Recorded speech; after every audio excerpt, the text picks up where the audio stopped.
2025년 10월 25일 밤 브랜든 빅스라는 이름이 인터넷을 뒤덮었다.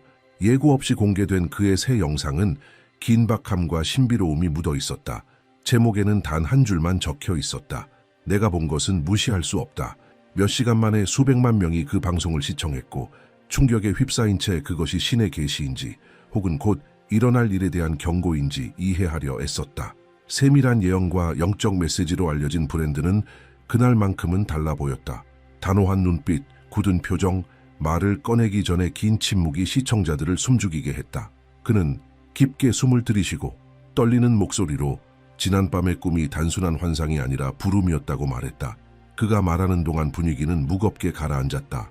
카메라는 그의 목소리에 미세한 떨림까지 담아냈다. 브랜든은 새벽 3시 33분에 깨어났다고 했다. 천장의 자리에는 거대한 동아시아의 지도 하나가 빛나고 있었다. 지도는 살아 움직이듯 색이 끊임없이 변했다. 한반도는 파란색과 빨간색으로 나뉘어 빛났고 중국은 회사색으로 변했으며 일본은 서서히 흰 안개 속으로 사라져 갔다. 그는 그것이 징조라고 느꼈다고 말했다. 어떤 깊고 돌이킬 수 없는 일이 곧 일어날 것이라는 예감이었다. 그리고 멀리서 단호한 목소리가 3번 반복되어 들려왔다고 했다. 11월을 주목하라. 그 문장은 반복될수록 그의 내면 깊숙이 명령처럼 울려 퍼졌다고 했다. 실시간으로 영상을 지켜보던 사람들은 등골이 서늘했다고 묘사했다. 브랜든은 이 비전이 단순한 상징이 아니라 동아시아 전체의 영적 정치적 변화를 예고하는 구체적인 사건들의 초상이라고 주장했다. 그는 그 순간 시간이 멈춘 듯한 느낌을 받았고 눈을 떴을 때 이 이야기를 세상에 전해야 한다는 확신이 들었다고 했다. 무시하려 했지만 무언가가 그를 밀어내며 이 메시지는 드러나야 한다고 요구하는 듯했다고 말했다. 그가 환상의 시작을 설명할수록 긴장감은 고조됐다. 브랜든에 따르면 한반도가 모든 것의 중심에 있었다. 그는 나라를 반으로 가르는 보이지 않는 선을 보았다고 했다. 그 선은 영토뿐 아니라 사람들의 마음까지 갈라놓고 있었다. 중국은 침묵 속으로 가라앉았고 일본은 희미한 빛에 쌓여 서서히 사라졌다. 브랜든은 한반도의 분열이 계시의 핵심이며 11월이 정확히 12개월간 지속될 새로운 주기의 시작이 될 것이라고 말했다. 그 주기의 끝에는 인류 역사를 바꿀 사건이 기다리고 있다고 했다. 방송이 이어지는 동안 수천 개의 댓글이 화면을 뒤덮었다. 어떤 이들은 믿었고 어떤 이들은 비웃었지만 아무도 시청을 멈출 수는 없었다. 그가 세세하게 묘사하는 방식은 마치 예언이 이미 시작된 듯한 느낌을 주었다. 그는 꿈을 꾼 직후 집에 혼자 있었음에도 몇 초간 바닥이 진동하는 것을 느꼈다고 말했다.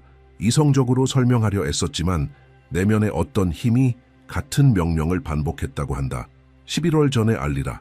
그래서 그는 그대로 따랐다. 많은 시청자에게 그것은 단순한 예언이 아니라 날짜가 정해진 경고였다. 브랜든은 비유를 쓰지 않았고 과장하지도 않았다. 그의 말투는 차갑고 계산적이었다. 마치 이미 피할 수 없는 운명을 받아들인 사람처럼 들렸다. 그는 비전 속에서 자신을 지켜보는 존재의 기운을 느꼈다고 말했다. 얼굴은 보이지 않았지만 지도 주변을 따라 움직이는 빛들이 있었고 그것은 마치 보이지 않는 존재들이 계시를 지켜보는 듯했다. 그는 그 순간 이것이 한 사람의 예언이 아니라 국경을 넘어 전달된 메시지임을 깨달았다고 했다. 며칠 만에 그는 아시아 전역의 화제가 되었다. 수천 명이 그 메시지를 해석하려 애썼지만 누구도 그가 강조한 날짜 11월을 무시할 수는 없었다. 브랜든은 자신이 들은 부름이 단순한 경고가 아니라 세 나라의 운명을 하나로 잇는 보이지 않는 카운트의 시작이라고 말했다. 그는 신이 자신을 새벽 3시 33분에 깨워 변화를 보여주는 지도를 보게 했다고 반복했다. 그리고 그 장면을 설명할 때마다 그의 목소리는 여전히 그 비전 속에 있는 듯 떨렸다. 그는 11월을 주목하라는 문장이 3번 같은 강도로 들려왔다고 했다. 첫 번째는 그를 깨웠고 두 번째는 이해하게 했으며 세 번째는 두렵게 했다. 브랜든은 11월이 전환점, 즉 보이지 않는 것이 드러나기 시작하는 순간이 될 것임을 깨달았다고 말했다. 그는 저항하려 했지만 더 이상 침묵할 수 없었다. 시간이 그를 밀어붙이며 다가올 일을 드러내라 요구하는 듯했다. 그가 묘사하는 동안 해설자는 브랜든이 지도 속의 색깔들이 각 민족의 영적 운명을 상징한다고 믿고 있음을 분명히 했다. 붉은색과 푸른색으로 갈라진 한반도는 내부 분열의 위기에 처한 나라를 의미했고, 회색으로 감싸인 중국은 침묵과 전환의 시기를 나타냈다. 거의 사라져가는 일본은 소멸과 재탄생의 순환을 상징했다. 브랜드는 모든 것은 문자 그대로 일어나진 않겠지만 모두 실제가 될 것이다 라고 말했다. 세상이 우연이라 부를 만큼 정확한 일련의 사건으로 게시물이 올라온 며칠 뒤 같은 색깔의 같은 지도를 꿈에서 봤다는 사람들이 나타나기 시작했다. 어떤 이들은 이유도 없이 시계가 새벽 3시 33분에서 멈췄다고 말했다. 인터넷은 순식간에 회의론자와 신봉자들로 갈라졌다. 누군가는 브랜든을 선견자라 불렀고 또 다른 이들은 조종자라 비난했다. 그러나 아무도 다가오는 보이지 않는 무언가의 기운을 부정할 수는 없었다. 영상이 공개된 후 브랜드는 모든에서 사라졌다. 그 일은 오히려 미스터리를 더 짙게 만들었다. 추종자들은 숨은 단서를 찾기 위해 영상을 프레임 단위로 분석했다. 문장 사이의 침묵, 한쪽으로 향한 시선, 코리아라는 단어를 말하기 직전의 숨죽임, 모든 것이 의도된 듯 보였다. 마치 그는 말할 수 없는 진실을 알고 있는 사람 같았다. 영상 속에서 브랜드는 주기가 정확히 사람들이 가장 방심한 순간에 시작될 것이라고 말했다. 사건들은 경고 없이 조용히 하나씩 이어질 것이며 어느 순간 그것을 부정할 수 없게 될 것이라고 했다. 그리고 그 시작은 하나의 행동, 하나의 정치적 결정, 겉보기에는 사소한 불꽃에서 비롯될 것이라고 했다. 브랜든 빅스는 징조의 시대가 이미 시작되었다고 선언했다. 침묵하던 하늘이 곧 말을 하기 시작할 것이라고 했다. 그는 한반도의 운명이 회의실이 아니라 별자리에서 결정될 것이라 말했다. 비전 속에서 그는 궤도를 벗어나 움직이는 별들을 보았고 그것들이 보이지 않는 힘에 이끌리는 듯 했다고 했다. 그리고 한반도 위로 일식이 나타나 반쪽은 그림자에 잠기고 나머지 반쪽은 푸른빛으로 물드는 장면을 봤다고 말했다. 그는 그것을 새로운 시대의 각성을 예고하는 영적 분열의 징조로 해석했다. 경주와 해인사에 잊힌 사찰들에 보관된 오래된 기록에는 두 빛의 일식에 대한 언급이 남아있다. 17세기 승려들의 기록에 따르면 그 현상은 정화의 시대가 시작되기 전 나타난다고 한다. 브랜드는 이 문헌들을 정확히 인용하며 옛날 전사 왕들을 인도했던 별자리가 다시 움직이고 있다고 말했다. 그것은 동쪽에서 시작되어 서쪽으로 울려 퍼질 변화의 전조였다. 옛 승려들은 그것을 천룡의 숨결이라 불렀다. 우주가 세상 위로 숨을 내쉬며 감춰진 것을 드러내는 순간, 브랜드는 일식이 끝난 뒤 태양이 더 차가워 보일 것이라고 말했다. 동쪽에서 남쪽으로 향하는 방향 없는 바람이 불며 그 바람이 자신이 보이지 않는 목소리들이라 부른 것들을 실어 나를 것이라고 했다. 그는 구름 한 점 없는 날에도 천둥이 울리고 대지가 미세하게 떨릴 것이라 했다. 마치 지구 전체가 경계 속에서 숨을 고르는 듯이 이 징조들은 그가 말했다. 파괴가 아니라 예고다. 하늘이 먼저 말하고 그 후에야 땅이 깨어난다. 그의 기록에는 특정 행성들의 배열이 정치적 결정들과 맞물릴 것이라는 내용이 적혀 있었다. 토성과 화성이 한반도 위의 지평선에서 교차할 때 지도자들은 나라의 방향을 바꿀 수 있는 선택 앞에 서게 될 것이며 금성과 목성이 같은 지점에서 빛날 때는 짧지만 강렬한 희망의 순간, 영적인 화해의 순간이 찾아올 것이라고 했다. 그러나 그것은 별똥별의 빛처럼 짧을 것이라고 한국, 중국, 일본의 옛 승려들과 점성가들도 비슷한 현상을 기록으로 남겼다. 붉은 먹으로 쓴 희귀한 죽지 문서에는 엇바람의 시기 자오풍지스라는 표현이 있었다. 그 시기에는 하늘과 정권이 서로 반대 방향으로 움직인다고 적혀 있었다. 브랜드는 그 시간이 다가오고 있다고 말했다. 11월과 12월의 바람은 단순한 한기가 아니라 보이지 않게 시작되어 모든 이가 체감하게 될 변화의 예고라고 했다. 그는 일시적으로 마르는 강들, 이유 없이 요동치는 바다, 신음하듯 울리는 산들에 대해 언급했다. 철을 어긴 동물의 이동과 바람 없는 날 치솟는 파도는 세상의 균형이 재조정되고 있다는 신호라고 했다. 브랜든에게 자연과 영혼의 세계는 서로를 비추는 거울이었고 하나가 움직이면 다른 하나가 응답한다고 했다. 또한 그는 한반도에 3명의 잠든 영적 수호자가 존재한다고 말했다. 백두산, 한라산, 지리산으로 상징되는 세 성산의 힘이었다. 그에 따르면 이 세 산에서 동시에 변화가 일어날 때 진동 짙은 안개 혹은 산곡대기에서의 빛의 출현, 그것이 동방의 오래된 예언이 드러나기 시작했다는 신호가 될 것이다. 그는 이러한 현상들이 티베트의 고문서와 일본의 고대 예언서에도 동일하게 기록되어 있다고 언급했다. 영상에서 브랜드는 여명의 서슈슈라 불리는 수수께끼의 고문서에 대해서도 언급했다. 이 문서는 1989년 미얀마의 한 버려진 사원에서 발견되었으며 동방이 전 세계 정화의 중심이 되는 여러 시대에 대해 서술하고 있었다. 그 안에는 다음과 같은 구절이 적혀 있었다. 하늘이 조선의 바다 위에서 세 가지 색으로 갈라질 때 온 세상이 떨고 고통 속에서 지혜가 솟아나리라. 브랜드는 이 문장이 한반도를 가리킨다고 확신했다. 자신의 비전에서 본 붉은색, 푸른색, 흰색은 우연이 아니라 이 고대 영적 암호의 우주적 반영이었다고 했다. 최근 몇 년 사이 기이한 현상에 대한 보고가 쏟아지기 시작했다.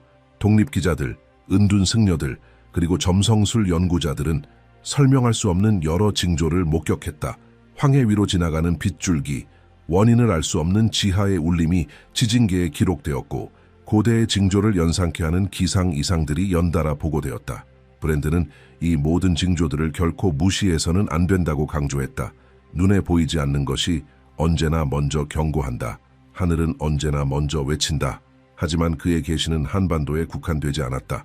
그는 서울에서 벌어지는 일이 베이징, 도쿄, 심지어 서방의 수도들에도 영향을 미칠 것이라고 했다.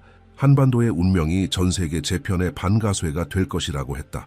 정치의 균형, 경제, 심지어 기후마저도 하나의 동일한 맥박에 반응하게 될 것이라고. 브랜드는 영적 차원에서 모든 것이 연결되어 있다고 설명했다. 하나의 정부 붕괴는 일식과 동시에 일어날 수 있으며 한 지도자의 교체는 지진과 함께 나타날 수 있다고 했다. 하늘이 운명을 움직이기로 결정하면 세상에 단절된 일은 존재하지 않는다고.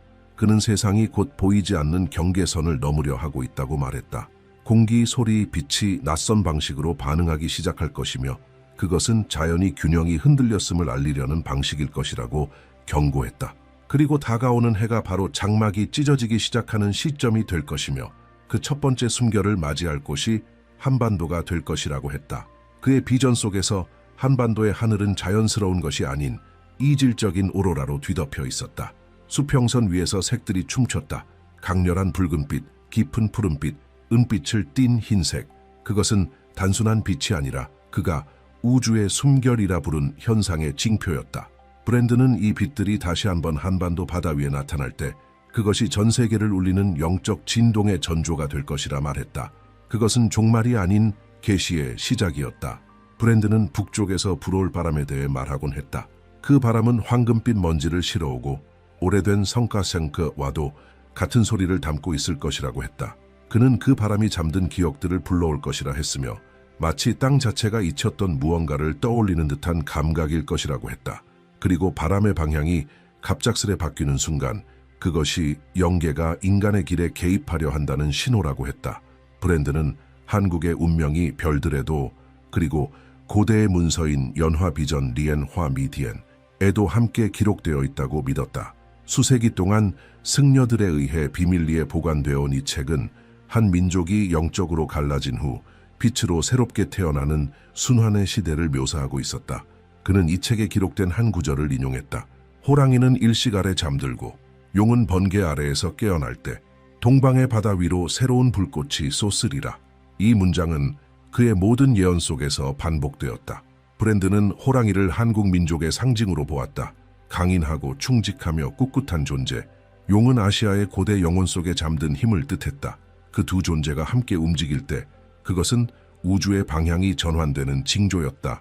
놀랍게도 고대 중국의 기록들 역시 같은 시대를 예언하고 있었고 이를 청경지시 티안징지시, 즉 하늘의 거울이 온 세상의 운명을 동방에 비추는 시대라고 불렀다.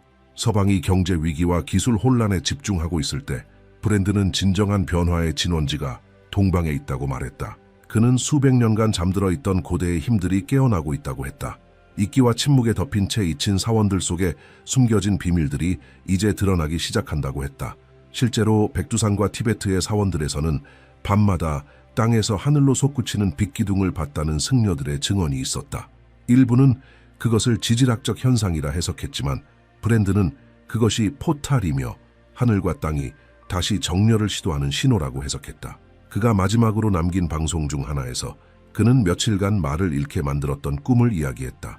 붉게 물든 달이 한강 위에 떠 있었고 태양은 마치 시간이 멈춘 듯 몇 시간 동안 움직이지 않았다. 수평선 너머 별들이 움직여 6개의 꽃잎을 가진 문양을 이루었는데 그것은 조선 왕가의 옛 인장에서 발견되는 유격화 문양과 같았다. 브랜드는 그 이미지가 어둠의 시기를 지나 동방이 겪게 될 영적 부활의 인장이었다고 말했다. 브랜드는 이러한 모든 현상을 정치 사회적 위기와 연결지었다. 그는 인간이 일으키는 모든 갈등이 지구의 반응이라고 믿었다. 지진, 폭풍, 전염병은 벌이 아니라 몸과 영혼 사이, 보이는 세계와 보이지 않는 세계 사이의 균형이 무너졌다는 징후라고 말했다. 그는 만약 지도자들이 탐욕에 눈먼 채 계속 나아간다면 자연이 결국 전달자의 역할을 하게 될 것이라 경고했다. 인간이 하늘의 속삭임을 듣지 않을 때 천둥이 그를 대신해 말한다. 그의 메시지는 거기서 멈추지 않았다. 브랜드는 아시아에서 시작될 혼돈이 대륙에 국한되지 않을 것이라 했다. 한반도에서 시작된 파장은 중국, 일본을 지나 바다를 건너 서방까지 이르게 될 것이라고 했다. 세상은 동방을 바라보게 될 것이고 그곳에서 일어나는 일이 인류 전체의 거울임을 깨닫게 될 것이다. 그에게 있어 정치적 국경은 환영에 불과했다. 실제로 움직이는 것은 지구의 집단 영혼이었다. 그는 하늘에 나타날 푸른 불꽃에 대해 말하기도 했다. 단 몇 분만 보이겠지만 그 순간 수많은 사람들이 동시에 하늘을 올려다보게 될 것이라고 했다. 그 불꽃은 새로운 주기의 시작을 알리는 신호, 보이지 않던 것이 드러나는 첫 번째 징조가 될 것이라고 말했다. 많은 이들이 그를 신비주의자라 부르고 또 어떤 이들은 미치광이라 했다. 그러나 그의 묘사는 너무도 구체적이고 생생해서 일부 과학자들마저 귀를 기울이기 시작했다. 브랜드는 또한 수수께끼 같은 인물에 대해 언급했다.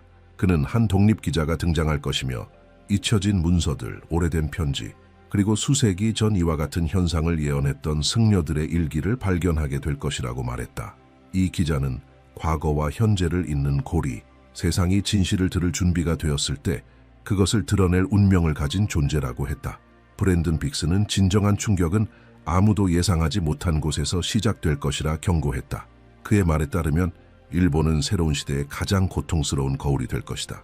그는 자신의 비전 중 하나에서 일본 열도가 황금빛으로 감싸이고 곧이어 거대한 그림자가 바다 위를 가로지르는 모습을 봤다고 전했다. 하늘에서 나선형의 불꽃이 내려와 바다와 맞닿는 순간 그는 그것이 단순한 상징이 아니라 하늘과 바다가 한순간 만난 경고임을 직감했다고 말했다. 브랜든에 따르면 일본은 전 세계에 흔적을 남길 만큼 강렬한 변화를 겪게 될 것이라고 했다. 그는 강한 정신과 단호한 눈빛을 지닌 한 여성 지도자의 등장을 예언했다. 그녀는 한 세대를 움직일 만큼의 힘을 지닌 존재로 새로운 형태의 권력을 상징한다고 했다. 인간적이며 섬세하고 개혁적인 힘, 그의 비전 속에서 그녀는 폐허 사이를 걸으며 알 수 없는 문양이 새겨진 흰 깃발을 들고 있었다. 그 뒤로는 희망으로 가득 찬 사람들이 일어서 있었고 모두가 새로운 시대의 시작을 믿고 있었다. 그러나 예언자는 그 희망 뒤에 도사린 위험도 보았다. 그는 그 여성이 보이지 않는 세력과 싸우게 될 것이며 그 세력은 그녀의 목소리를 침묵시키려 할 것이라고 말했다. 그녀의 부상은 빠르지만 사라짐은 그보다 더 급격할 것이라 했다. 브랜드는 일본의 하늘이 어두워지고 태양이 둥근 그림자에 가려지며 수천 개의 종소리가 동시에 울리는 장면을 보았다. 그는 그것이 시련과 눈물의 때이자 동시에 정화의 시기라고 했다. 그의 기록에서 그는 빛의 지진이라 부르는 현상에 대해 말했다. 물리적인 지진이 아닌 영적인 진동이었다. 그것은 남쪽에서 시작해 일본 전역을 휩쓸며 퍼져나갔다. 태평양의 물결은 구름에 닿을 만큼 솟구쳤고 산의 불꽃이 이에 응답하듯 깨어났다. 그의 비전 속에서 후지산은 떨리고 있었으며 정상에서는 눈부신 흰빛이 터져 나왔다가 곧 잿빛으로 덮였다. 브랜드는 그것을 재앙으로 보지 않았다. 그는 지구는 기억을 가진 존재이며 균형이 깨질 때 그 기억은 자연의 언어로 말한다고 했다. 그동안 서방은 침묵 속에서 그 광경을 지켜보게 될 것이라고 했다. 동방에서 일어나는 계시를 이해하지 못한 채 오직 관찰자로 머물게 될 것이라고. 그는 북방우의 별자리 정렬이 지리적 변동뿐 아니라 인류의 의식 자체를 뒤흔드는 사건들과 일치하게 될 것이라고 말했다. 서방의 정치 경제 체제의 붕괴는 이미 동방에서 영적으로 일어나고 있는 변화의 반영일 뿐이라고 했다. 브랜드는 중국 내륙에서 발견된 고문서 풍지록 퐁찌류의 구절을 인용했다. 용이 둘로 갈라지고 호랑이가 무릎 꿇을 때 바다는 3번 울부짖고 태양은 그 빛을 바꾸리라. 그는 용이 정치적 권력을, 호랑이가 영적 지혜를 상징한다고 했다. 권력이 지혜를 억누르려 할 때 하늘 자체가 반응한다는 뜻이었다. 브랜든의 비전 속에서 아시아의 경계는 황금빛 안개로 뒤덮여 있었다. 그 한가운데에서 3개의 상징이 빛났다. 한국의 호랑이, 중국의 용, 그리고 일본의 태양. 그는 이 문양들이 단순한 문화적 상징이 아니라 다시 움직이기 시작할 영적 힘이라고 말했다. 각각의 상징은 하나의 가르침을 품고 있었다. 호랑이는 용기, 용은 변화, 태양은 희생. 그리고 이 세 힘이 충돌할 때 지구의 중심에서 무언가가 깨어날 것이라고 했다. 그는 또한 동중국해 상공에서 나타날 하늘의 징조에 대해 말했다. 하늘을 가로지르는 빛의 선들, 불규칙한 주기로 반복되는 일식들, 그리고 오리온자리 근처에 나타날 붉은 별, 단 몇 분 동안만 보이지만 새로운 주기를 알리는 신호가 될 것이라고 했다. 그는 그것을 각성의 인장이라 불렀다. 기자들과 연구자들이 브랜든의 기록을 조사하자 놀라운 일치들이 드러났다. 천문학자들은 그의 비전에서 언급된 바로 그 시기에 화성, 금성, 토성이 드물게 정렬될 것이라고 예측하고 있었다. 더 흥미로운 것은 오래된 한국의 문헌들에서도 동일한 행성 배열이 기록되어 있었으며 그것을 방랑신의 회합, 팡랑셴즈회이라 불렀다는 점이었다.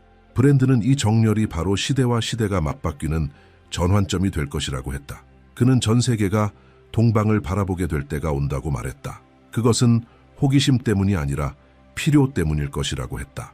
정치체제의 붕괴와 자연의 불균형이 사람들로 하여금 옛 전통, 승려들의 가르침, 잊혀진 고서 속에서 답을 찾게 만들 것이라고 했다. 현대가 외면했던 지혜가 절실히 다시 요구되는 시대가 도래할 것이라고 했다. 그리고 그는 가장 인상적인 문장을 남겼다. 동방에서 시작된 것은 서방에서 끝날 것이다. 어둠에서 태어난 것은 빛 속에서 다시 태어날 것이다. 그리고 보이지 않는 것을 비웃던 자들이 가장 먼저 그것을 보게 되리라. 브랜든은 고통의 순환이 동시에 계시의 순환이라고 믿었다. 겉으로는 파괴처럼 보일지라도 그 잿더미 속에서 인류의 새로운 영적 각성이 피어날 것이라고 말했다. 브랜든 빅스는 모든 예언은 시간 속에 뿌려진 씨앗이며 세상이 준비될 때 그것은 꽃을 피운다고 말했다. 그는 동방과 서방의 순환이 우연이 아닌 거울이라 했고 한국의 산에서 조용히 시작된 것이 결국 바다를 건너 전 세계를 울리는 메아리가 될 것이라 했다. 별들은 이미 움직이고 있었으며 관찰할 줄 아는 자에겐 징조가 모든 곳에 존재하고 있다고 말했다. 그는 곧 하늘과 땅이 같은 경고를 내릴 것이라 했다. 벼락이 성스러운 장소에 떨어지고 이유 없는 강풍이 대륙을 가로지르며 일식과 월식의 연속이 영적 수학의 시간을 알릴 것이라고 했다. 달빛은 더욱 강한 은빛으로 바뀌고 한낮의 태양은 몇 분간 사라진 듯 어두워질 것이라고 했다. 브랜든은 이것이 자연의 이상이 아닌 우주가 운명을 다시 맞추려는 코드라고 믿었다. 하늘이 목적을 갖고 움직일 때 우연이란 존재하지 않는다고 그는 말했다. 한국과 티베트의 고사찰들에 전해지는 고대 문서들에도 같은 시대에 대한 기록이 남아있다. 신명의 금선 셴밍이 진셴이라 불리는 한 두루마리는 100년 전 한 승려가 발견한 것으로 다음과 같은 구절이 담겨있다. 해는 따뜻하지 않게 빛나고 바람 없이 물결이 이는 날 인류의 심장은 다시 무거워지리라. 브랜든은 이 구절이 현재를 말한다고 했으며 옛 승려들은 모든 문명이 새로운 여명을 맡기 전 반드시 어두운 밤을 지나야 한다는 사실을 알고 있었다고 했다. 그는 곧 드러날 일들이 단순히 정치적, 경제적 혹은 자연재해의 문제가 아니라 의식의 대전환, 인류 전체의 영적 변형이라고 보았다. 지구는 살아있는 존재이며 지금의 고통은 다시 태어나기 위한 몸부림이라고 했다. 모든 지진은 지구의 심장이 다시 뛰는 소리, 모든 폭풍은 새로운 공기의 숨결, 들불은 지구 내부의 불꽃이 밖으로 비추는 영혼의 요청이라고. 브랜든은 어느 꿈에서 한국 땅에서 세 개의 빛기둥이 솟구쳐 하늘과 연결되는 장면을 보았다고 전했다. 그 기둥들로부터 황금빛 파장이 흘러나와 일본과 중국을 지나 태평양을 건너갔다고 한다.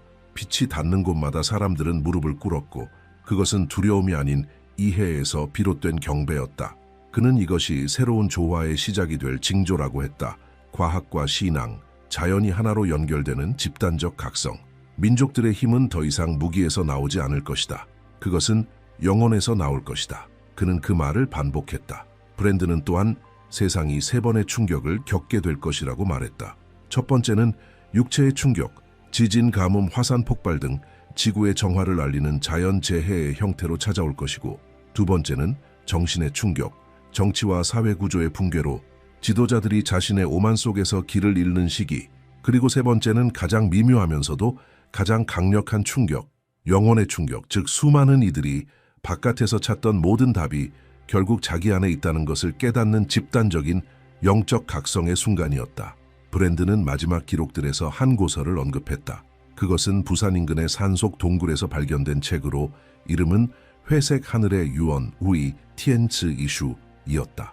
그 안에는 별들이 선으로 연결되어 하나의 별자리 지도처럼 보이는 그림이 있었고, 옆에는 알려지지 않은 언어로 쓰인 문장들이 있었다. 그중 하나는 한 학자에 의해 번역되었는데 다음과 같았다. 세상이 두 개의 침묵으로 갈라질 때 푸른 심장이 일어설 것이다. 브랜드는 이 푸른 심장이 바로 한국을 의미한다고 했고, 어둠 속을 밝히기 위해 부름받은 나라라고 말했다. 그는 한국이 시간의 경계를 초월한 정화의 무대가 될 것이라 믿었다. 정치도 종교도 아닌 보편적인 새로운 지혜가 그 땅에서 솟아날 것이라고 했다. 그리고 그 지혜는 동방과 서방, 과거와 미래를 잇는 연결고리가 될 것이라고. 한국은 두 세계 사이의 등불이 될 것이다. 하나가 끝나고 또 하나가 시작되는 세계. 그는 그렇게 말했다. 브랜든의 말은 과학, 신앙, 신비를 자연스럽게 섞어내며 청중을 사로잡았다. 그는 지구의 자기장이 변하고 있으며 그것이 인간의 행동에도 영향을 줄 것이라고 말했다. 대기압, 태양의 리듬, 바닷물의 흐름조차도 전 지구적 에너지 변환의 반영이라는 것이다. 네. 그는 온 우주가 새로운 진동을 향해 움직이고 있으며 그 변화에 저항하는 자는 자신의 밀도를 견디지 못하게 될 것이라고 경고했다. 마지막 일식이 한반도 위에 정렬될 때 그는 이렇게 말했다. 세상은 깨닫게 될 것이다. 예언은 결코 파괴에 관한 것이 아니라 드러남에 관한 것임을.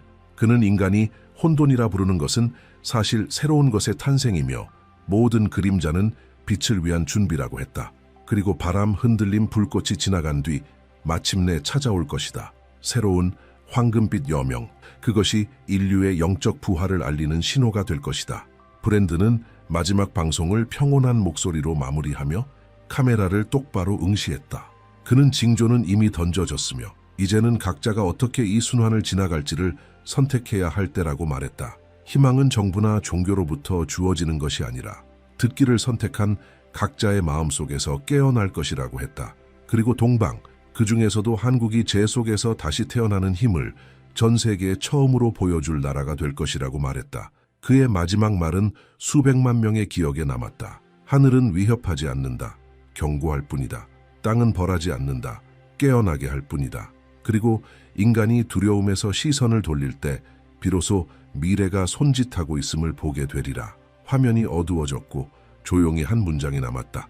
준비하라. 순환이 시작되었다. 혼란스러운 시대의 그늘 속에서 세상이 방향 없이 돌아가는 듯한 때에 티베트의 고요한 산맥에서 한 이름이 서서히 떠오르기 시작했다. 량텐진.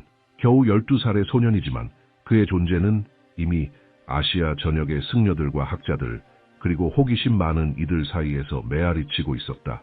그는 거만하게 말하지 않고 명예를 추구하지도 않는다. 말수는 적지만 그가 내뱉는 한마디 한마디는 회의적인 자들의 신념을 흔들고 여전히 징조를 믿는 자들의 주의를 깨운다. 모든 것은 한 작은 수도원에서 찍힌 영상으로부터 시작되었다.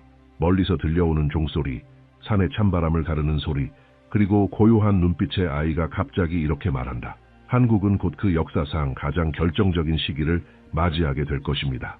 단순하고 건조한 그 말이 두려움과 호기심의 물결을 일으키는 시발점이 되었다. 량은 절벽과 연구설로 둘러싸인 외딴 마을에서 태어났다.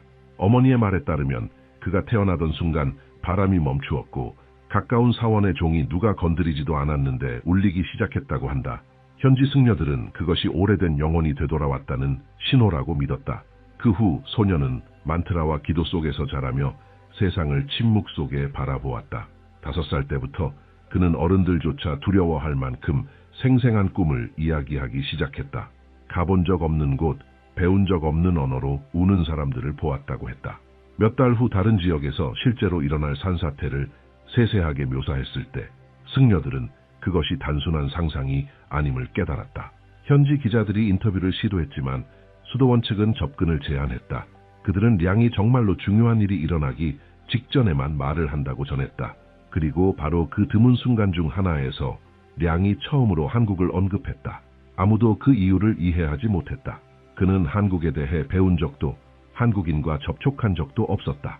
그러나 그는 붉은색과 푸른색 옷을 입은 사람들이 잿빛 하늘 아래서 외치는 꿈을 꾼다고 말했다.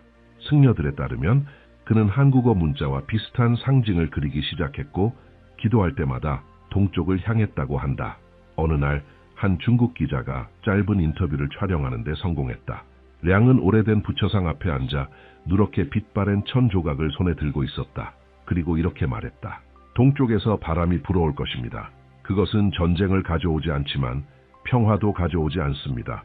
그것은 선택을 가져올 것입니다. 그의 수수께끼 같은 한마디는 논쟁과 공포를 불러일으키기에 충분했다.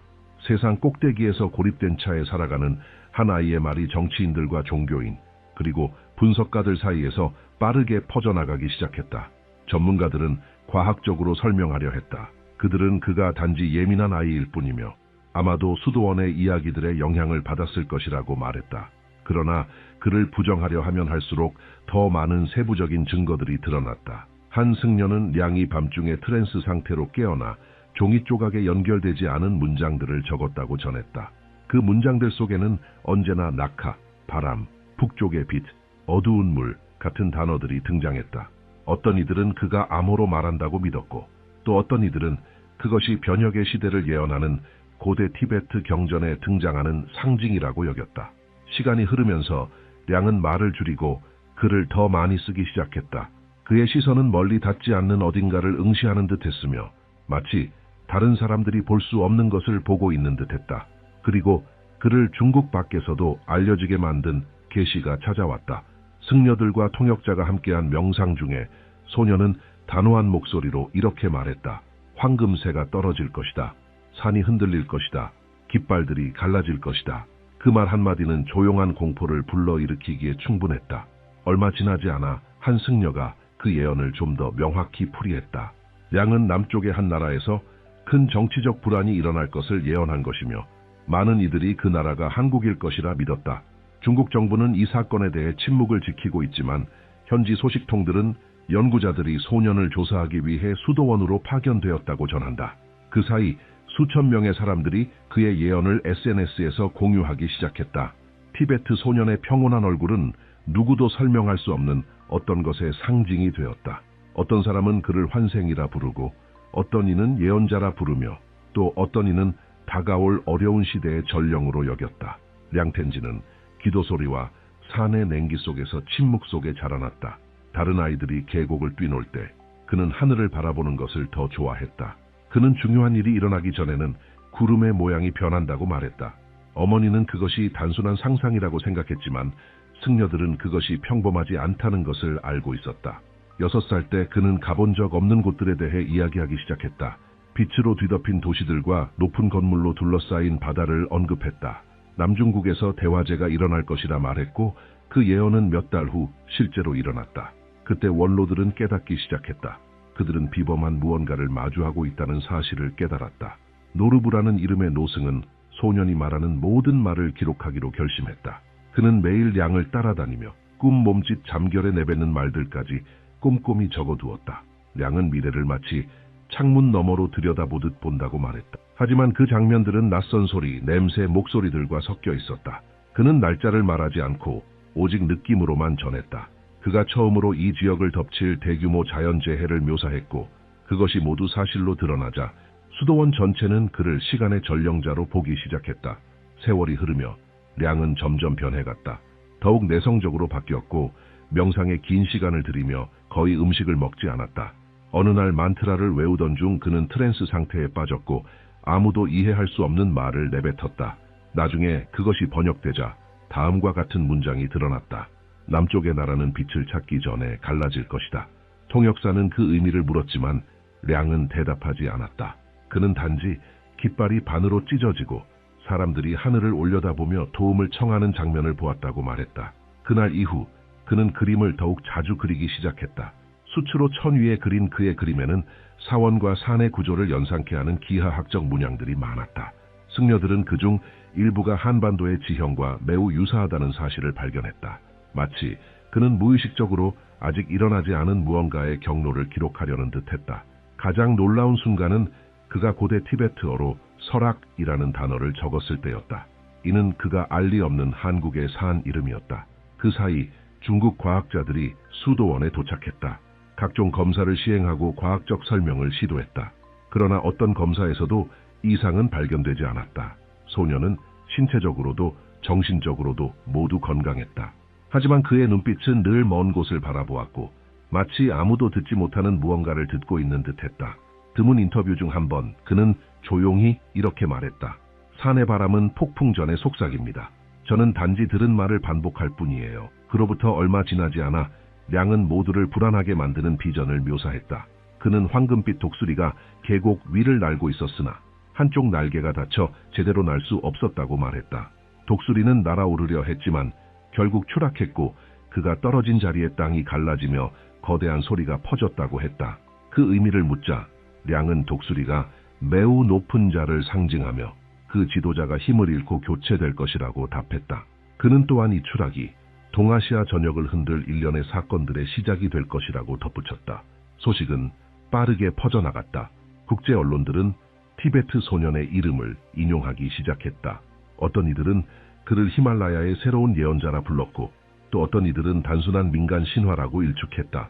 그러나 량의 평온한 태도와 명확한 말투는 이 이야기에 무시할 수 없는 무게를 실어주었다. 사람들은 뉴스 속에서 징조를 찾아내려 했고 시간이 지날수록 그의 예언은 점점 더 현실과 맞아떨어지는 듯했다. 량은 한 번도 두려움을 보인 적이 없었다. 오히려 자신은 구원자가 아니라 단지 전달자일 뿐이라고 말했다. 사람들이 그에게 경고할 책임을 느끼냐고 묻자 그는 이렇게 답했다. 책임은 듣는 자에게 있습니다. 나는 그저 바람에 쓰인 것을 보여줄 뿐입니다. 이 대답은 아시아 인터넷상에서 가장 널리 퍼진 문구 중 하나가 되었고 운명은 볼 수는 있지만 반드시 피할 수 있는 것은 아니라는 개념을 상징하게 되었다. 11살이 되던 해 노승들이 이끄는 명상의식 중 량은 다시 트랜스 상태에 빠졌다. 이번에는 몇 시간 동안 미동도 없었다. 눈을 뜨고 깨어났을 때 그는 울고 있었다. 그는 하늘을 가로지르는 불의 벽을 보았고 그 뒤에는 바다가 검게 변했다고 말했다. 그는 이 현상이 한국과 연관되어 있다고 했지만 어떻게 연결되는지는 설명하지 않았다. 다만 남쪽이 흔들릴 때 사람들은 북쪽을 바라보아야 한다는 말을 반복했다. 이 말은 다양한 방식으로 해석되었다. 어떤 이들은 이를 영적인 경고로 받아들였고 다른 이들은 실제적인 갈등이나 재난의 예언으로 여겼다. 하지만 량을 가까이서 지켜본 사람들은 그가 전쟁이 아닌 에너지의 움직임을 말하고 있다는 것을 알고 있었다. 그럼에도 불구하고 공포는 퍼져나갔다. TV 프로그램, 포럼, 인터넷 채널들이 그의 말을 분석하기 시작했고 사람들이 그에 대해 더 많이 이야기할수록 그의 메시지는 더 큰 힘을 얻게 되었다. 그날 밤 티베트 산맥에서 내려오는 바람은 평소와는 다른 소리를 냈다. 수도원은 고요했지만 량텐지는 갑자기 깨어났다. 맨발로 차가운 바닥을 걸어 부처상 앞에 섰다. 그의 눈은 떠 있었지만 시선은 이 세상의 것이 아니었다. 멀리서 지켜보던 노르브는 그 순간 소년이 속삭인 한마디에 몸을 떨었다. 한국은 곧 안에서 피를 흘릴 것입니다. 거리에서 외침이 올라올 것이며 누구도 그것을 막을 수 없을 것입니다. 량이 특정 국가를 이토록 직접적이고 명확하게 언급한 것은 이번이 처음이었다. 그는 인공 조명으로 환하게 빛나는 도시를 보았지만 그 위를 인간의 그림자가 덮고 있었다고 말했다. 그 중심에는 강한 목소리를 가진 한 남자가 수많은 사람들의 외침 속에서도 버티려 하고 있었고 량은 이렇게 덧붙였다. 그는 적에게 쓰러지지 않습니다. 그를 쓰러뜨리는 것은 한때 그를 박수치던 손들입니다.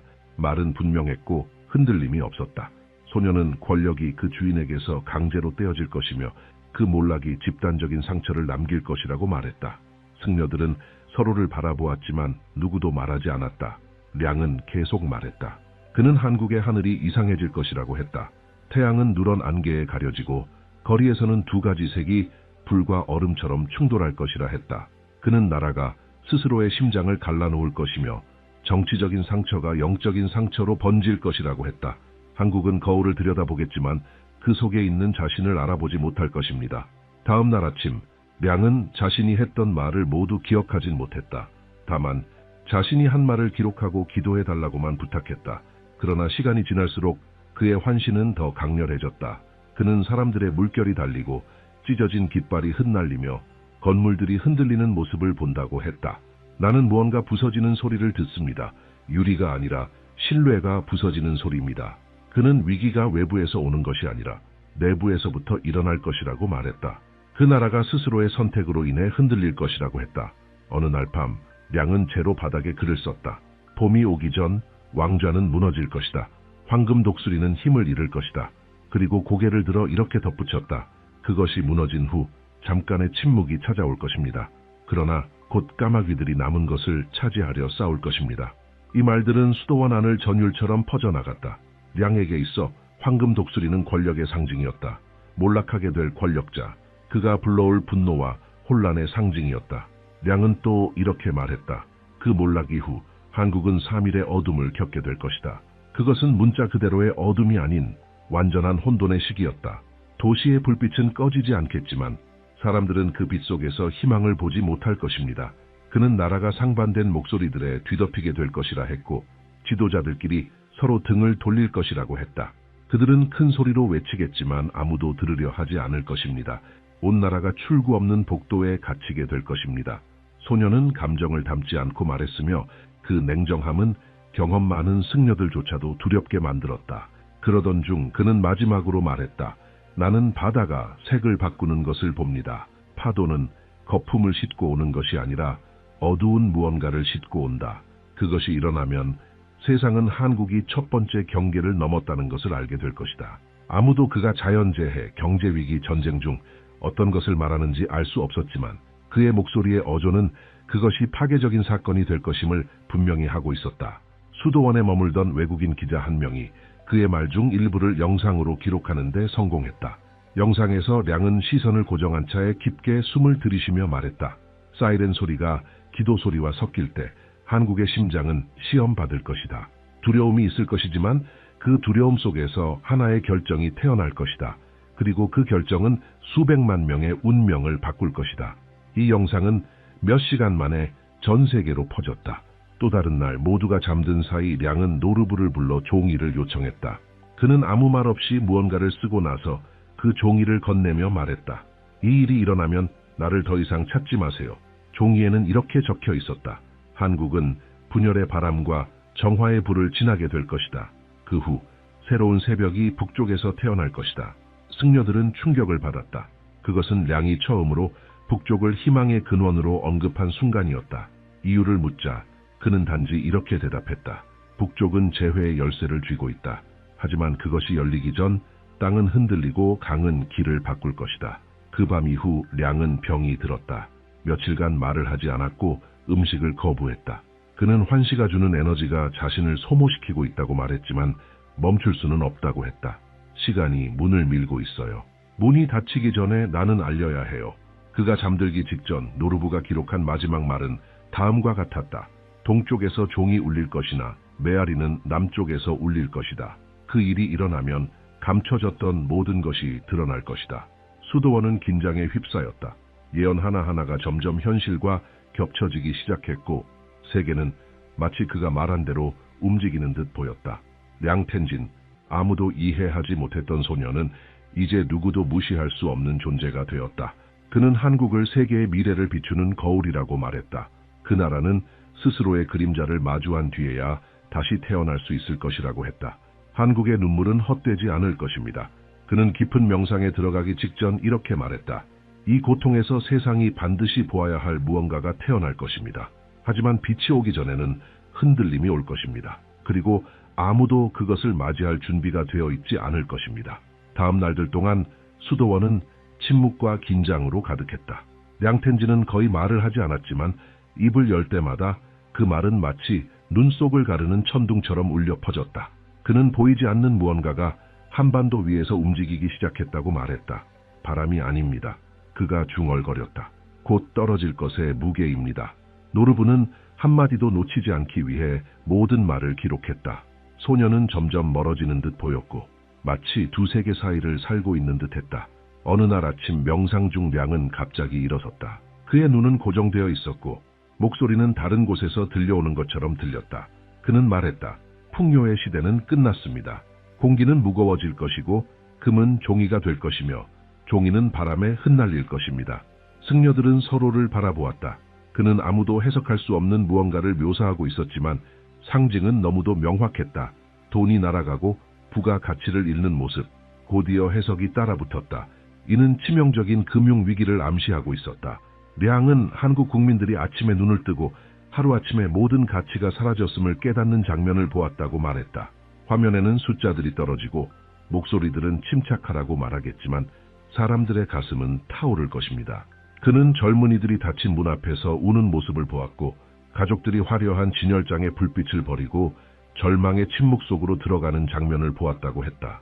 돈은 사라지지 않을 것입니다. 그가 말했다.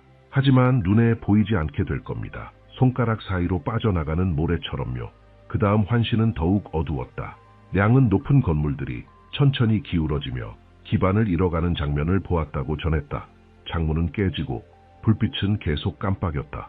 건물 안에서 소리가 들렸습니다. 그들은 여긴 우리 집이에요 라고 외쳤지만 아무도 듣지 않았습니다. 그는 이 붕괴가 단지 경제 시스템의 붕괴만이 아니라 국가가 가진 신뢰의 붕괴라고 말했다. 일상을 지탱하던 구조들이 무너지는 동시에 희망도 함께 무너지는 것이었다. 노르브는 그것을 막을 수 있는 방법이 있는지를 물었다. 리앙은 단 한마디로 대답했다. 폭풍은 이미 불려졌어요. 유일한 방패는 의식기입니다. 이어서 그는 자신을 떨리게 한 장면을 묘사했다. 그는 서울의 거리에서 무릎 꿇고 일자리라는 글귀가 적힌 종이를 들고 있는 젊은이들의 무리를 보았다고 했다. 그들의 옷은 더러웠고 하늘은 어두워지고 있었다. 그들 뒤로는 물이 인도를 따라 차오르고 있었다. 그들은 위로 올라가려 뛰지만 계단은 끝나지 않아요. 미래가 있는지도 모르는 채 미래의 무게를 짊어진 세대의 피로함입니다. 이 묘사는 한 승려에 의해 영상으로 기록되었고 결국 인터넷에 유출되었다. 몇 시간 만에 수백만 명이 시청했다. 많은 사람들은 말없이 바라보았고 어떤 이들은 조롱했다. 그러나 녹음을 끝까지 들은 이들은 량이 말한 다음 문장에서 소름이 돋았다고 했다.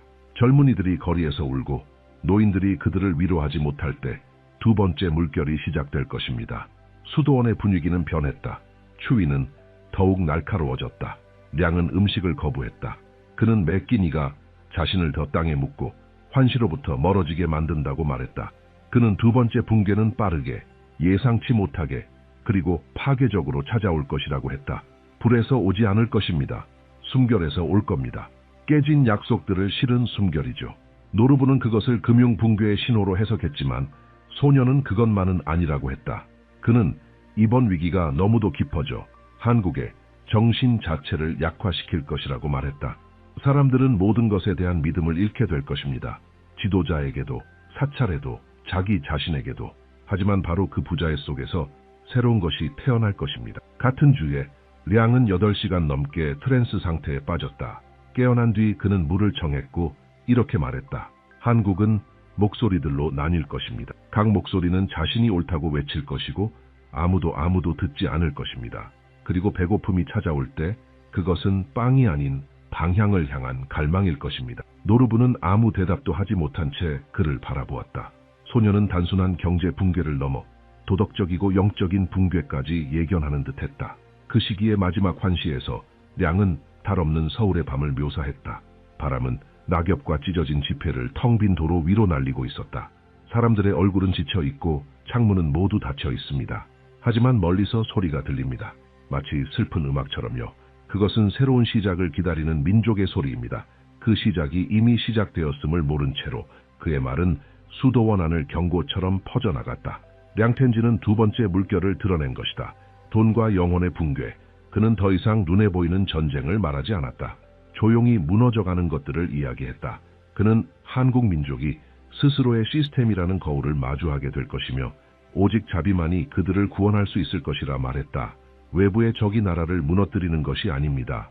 그가 선언했다. 그 나라가 무엇을 의미하는지를 잊는 것이 나라를 파괴합니다. 그 후 며칠 동안 량은 말이 없었다. 그는 수시간 동안 지평선을 바라보며 앉아 있었다. 마침내 입을 열었을 때 그의 말은 공기를 얼어붙게 만들었다. 독수리의 추락과 가난의 바람이 지난 뒤 심장에 분열이 올 것입니다. 그것이 한국의 가장 큰 시험이 될 것입니다. 만약 그녀가 버텨낸다면 세상도 함께 버텨낼 것입니다. 이후 찾아온 침묵은 완전했다. 노르부는 두 개의 물결은 단지 훨씬 더 큰 무엇인가의 서곡에 불과했다는 것을 깨달았다. 량은 눈을 감고 거의 들리지 않는 목소리로 말했다. 이제 벽이 자라기 시작할 것입니다. 이 말은 예언의 새로운 단계를 알리는 시작이 되었다. 산들은 마치 지켜보는 듯했고 한때 맑고 순수하던 공기에는 낯선 무게가 실려 있었다. 수도원 안에 모두가 알았다. 세 번째 물결이 다가오고 있었고 그것과 함께 한국과 전 세계의 운명을 바꿀 결말이 함께 다가오고 있다는 것을. 그해 티베트 산맥에는 겨울이 평소보다 일찍 찾아왔다. 공기는 무겁고 수도원의 침묵은 감히 이름 붙일 수 없는 무언가를 예고하는 듯했다. 량텐지는 더 이상 웃지 않았다. 그의 얼굴은 창백했고 눈은 현재를 넘어선 무언가를 보고 있는 듯했다. 노르부는 그의 곁을 조용히 지켰고 곧 닥칠 무언가를 두려워했다. 어느 추운 오후 명상 중 소녀는 눈을 뜨고 말했다. 한국은 세 번째 그림자 안으로 들어갔습니다. 이제 마음들이 갈라지고 있습니다. 그 말은 칼날처럼 떨어졌다. 리앙은 나라가 보이지 않는 물결에 휩싸일 것이며 그것은 어떤 전쟁보다 더 파괴적일 것이라고 했다. 폭탄도 침략자도 없을 것이다. 단지 사람들이 서로에게 등을 돌릴 뿐. 가족들은 같은 식탁에 앉겠지만 시선을 나누지 않을 것입니다. 자식들이 말을 해도 부모는 듣지 않을 것입니다. 이웃들은 인사를 해도 서로를 알아보지 못할 것입니다. 그는 한국이 눈에 보이지 않는 추위처럼 집 안에서 시작되어 거리로 번져가는 어둠을 마주하게 될 것이라고 말했다. 승려들은 그의 모든 말을 정확히 기록했다. 량은 자신이 학교에서 학생들이 서로에게 소리 지르고 선생님들이 말려보려 애쓰지만 실패하는 모습을 보았다고 말했다. 직장에서도 사람들은 협력을 멈추고 두려움이 공감을 대신할 것이라고 했다. 나라는 겉으로는 계속 움직일 것입니다. 하지만 영혼은 사라질 겁니다. 사람들은 일하겠지만 왜 일하는지 잊을 것입니다. 그것이 영혼의 분열의 시작입니다. 그는 모두를 얼어붙게 만든 한 장면을 묘사했다. 나는 보이지 않는 벽으로 덮인 도시를 보았습니다. 사람들은 모두 그 안에 갇혀 있었지만 스스로는 자유롭다고 믿고 있었어요. 누구도 서로의 말을 들을 수 없었고 소리를 지르면 지를수록 벽은 더 높아졌습니다. 노르부가 그 벽을 허물 수 있는지 물었고 량은 이렇게 대답했다. 자비보다 자존심이 높게 있는 한 무너지지 않습니다. 환신은 점점 더 불안하게 변해갔다. 량은 사람들이 서로를 연결하기 위해 만든 기술이 오히려 그들을 파괴하기 시작할 것이라고 말했다. 그들은 화면을 보며 곁에 있는 사람의 얼굴을 잊게 될 것입니다. 가상세계가 새로운 사원이 되고 거짓이 그들의 기도가 될 것입니다. 그는 또한 거짓된 목소리들이 불처럼 퍼지며 나라를 서로 반대되는 믿음으로 갈라놓을 것이라 말했다. 말은 의미를 잃게 될 것입니다. 모든 뉴스는 무기가 되고 모든 진실은 위협으로 받아들여질 것입니다. 그날 밤 량은 다시 트랜스 상태에 빠졌다. 그는 서울 위를 나는 까마귀들을 보았다고 말했다. 그들은 모두 다른 소리로 울부짖고 있었다. 어떤 놈은 위험을 말하고 또 어떤 놈은 희망을 말합니다. 하지만 전부 거짓말이에요. 그의 목소리는 단호했다. 한국은 적들에게 속지 않을 것입니다. 자신의 의심에게 속을 것입니다. 승려들은 그 소년이 신앙과 신뢰, 정체성의 위기에 대해 말하고 있다는 것을 알고 있었다. 그는 세 번째 물결이 가장 힘들 것이라고 했다. 왜냐하면 그것은 아무도 오는 줄 모른 채 다가오기 때문이었다. 적이 보이지 않으면 사람들은 서로 싸우기 시작합니다. 증오가 당연해지면 전쟁 없이도 나라는 스스로 무너지게 됩니다. 또 다른 환시에서 량은 유리벽으로 양가가 나뉘어 결혼식이 중단된 장면을 묘사했다. 신랑과 신부는 울고 있었지만 유리는 깨지지 않았습니다. 아무도 어느 쪽이 진실인지 몰랐어요. 노르부가 그 의미를 묻자 량은 이렇게 말했다. 그것은 한국의 거울입니다. 사람들은 그 안에서 자신을 보고 그 모습을 미워하게 될 것입니다. 그러나 그 반영은 적이 아닙니다. 그게 바로 자신입니다. 시간이 흐르며 그의 예언은 다른 지역의 승려들 사이에서도 퍼지기 시작했다. 어떤 이들은 의심했고 어떤 이들은 열렬히 믿었다. 하지만 모두가 한 가지에 동의했다. 외국에 대해 이토록 정밀한 환시를 가진 소녀는 본 적이 없었다. 량은 줄곧 말했다. 자신은 그것을 보고 싶어서 본 게 아니라고. 나는 예언하고 싶지 않아요. 나는 단지 시간이 속삭이는 걸 듣고 있을 뿐이에요. 어느 아침 그는 울면서 깨어났다. 그는 바다가 부산의 거리로 밀려오는 꿈을 꾸었다고 말했다. 사람들은 도망쳤지만 물은 파괴하지 않았다. 단지 갈라놓았다. 그 물은 죽이기 위해 온 것이 아닙니다. 이미 갈라진 것을 나누기 위해 온 것입니다. 노르부는 말없이 있었다. 그러자 소녀는 말했다. 한국은 죽음이 아니라 상실을 통해 정화될 것입니다. 모든 것을 잃어본 자만이 다시 시작하는 것의 가치를 알게 될 것입니다. 산속의 추위는 점점 더 짙어졌고 하늘은 곧 무언가 일어날 듯한 무거움을 머금고 있었다. 량텐지는 몇 시간씩 명상에 잠긴 채 미동도 하지 않았다. 승려들은 이미 새로운 환시의 주기가 다가오고 있음을 알고 있었다. 어느 밤 고요함을 깨뜨린 것은 그 소년의 약하지만 단단한 목소리였다. 벽은 이제 다 자랐습니다. 이제 하늘이 응답할 차례입니다. 다음 날 량은 수도원에서 가장 높은 옥상으로 데려가 달라고 요청했다. 그는 그곳에 서서 붉은 구름 사이로 떠오르는 해를 바라보며 말했다. 북쪽에서 시작되고 있어요. 그곳에서 오는 빛은 파괴가 아닙니다. 바로 잡음입니다. 그의 말은 불처럼 승려들 사이로 퍼져나갔다. 누구도 감히 끼어들지 못했다. 량은 깊이 숨을 들이쉬고 계속 말했다. 한국은 어둠을 통과했습니다. 이제 바람의 방향이 바뀝니다. 북쪽에서 화해의 신호가 올 것입니다.